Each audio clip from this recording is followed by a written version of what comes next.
అంతేగా.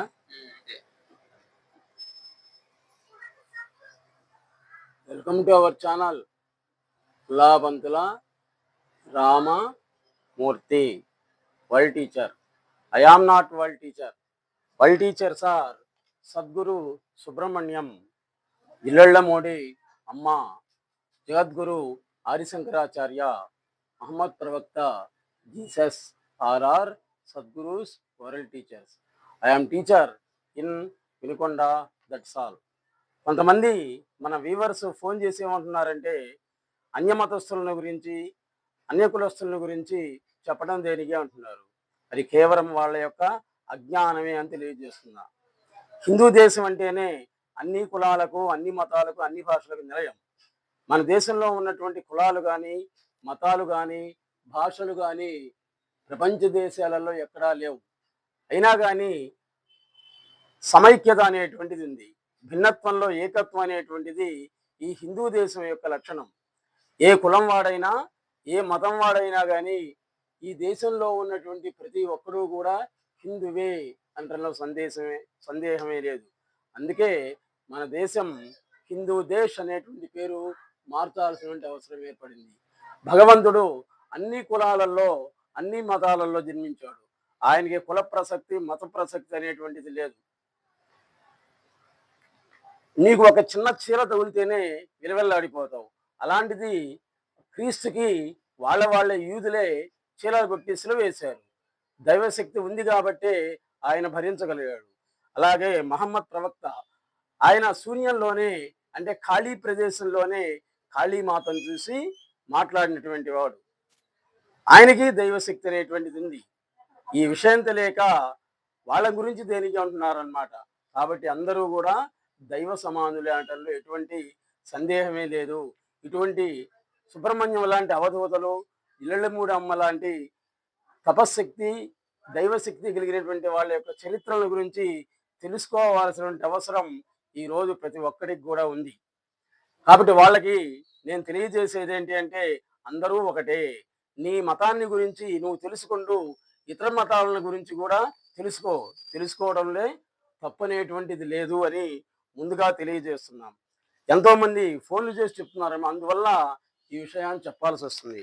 సద్గురు సుబ్రహ్మణ్యం గారు చెప్పినటువంటి జ్ఞాన ప్రసూనాలు అనేటువంటి విషయాన్ని గురించి మనం ఇప్పుడు తెలుసుకుంటున్నాం. మహనీయులు భౌతిక రూపాలన్నీ కూడా పాము విడిచినటువంటి కుబుసం లాంటివే అని అంటారు సద్గురు సుబ్రహ్మణ్యం గారు. ఆధ్యాత్మిక విషయాన్ని వింటున్నట్టే వింటాం కానీ వినం. ఏదో చేస్తున్నట్లే చేస్తూ ఉంటాం కానీ చేయం. గురువు అనుగ్రహం అంటే గురువు దొరకడం కానే కాదు, జీవుడే గురువు కావడం అని అంటారు సద్గురు సుబ్రహ్మణ్యం గారు.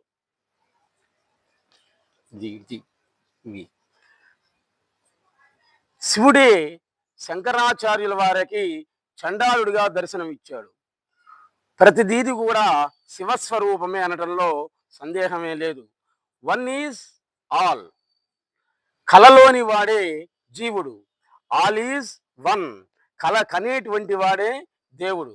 మంచం మీద నువ్వు పడుకొని ఉన్నావు, నీ శరీరం మంచం మీద ఉంది, కలలు వస్తూ ఉన్నాయి.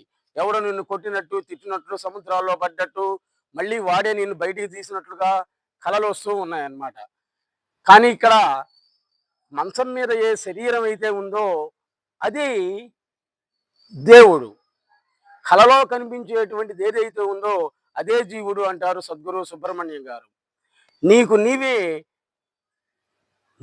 నీవే ఒక అడుగు ఎడంగా ఉండు అని చెప్తారన్నమాట ఆయన. కాబట్టి నిన్ను ఎడం వైపుగా చూసుకుంటే నీవే జీవుడిగా ఉంటావు. అదే కుడివైపు నుండి చూసుకున్నట్లయితే నీవే దేవుడు అవుతావు. You are that you are. ఎటువైపు కూడా చూడకుండా ఉన్నట్లయితే స్వస్థితిలో ఉండటమే అని చెప్పారు సద్గురు సుబ్రహ్మణ్యం. కలలకు ఆధారం ఏంటి? నిద్ర అనేటువంటిది ఆధారం. మెలకువకి అజ్ఞానం ఆధారం. త్యాగరాజు రామభక్తుడు అని అందరికీ ఎరుకే, కానీ ఆ రాముడే త్యాగరాజు అని ఎవరికి ఎరుకగా ఉంటుంది అని అడుగుతున్నారు ఇక్కడ గురువుగారు. జీవుడు దేవుడుగా తయారవ్వడానికి చేసేటువంటి ప్రయత్నమే ఈ భక్తి అనేటువంటిది. అంతా తానే అని తెలియనంత వరకు ప్రపంచంలో తానుంటాడు. అంతా తానే అని తెలిసిన తర్వాత తనలోనే ప్రపంచం అనేటువంటిది ఉంటుంది. ఈ విధమైనటువంటి జ్ఞాన ప్రసూనాలని సద్గురు సుబ్రహ్మణ్యం గారు శ్రీకాళహస్తిలో అందిస్తూ ఉన్నారు. ఆయన అత్యాశ్రమి. ఆయన అన్నదే వేదం. ఆయన ఉన్నదే క్షేత్రం. అత్యాశ్రమి అంటే పైకి సామాన్యంగా కనిపిస్తూ లోపల దైవికమైనటువంటి శక్తులు ఉండేటువంటి వాళ్ళందరూ కూడా అత్యాశ్రములే.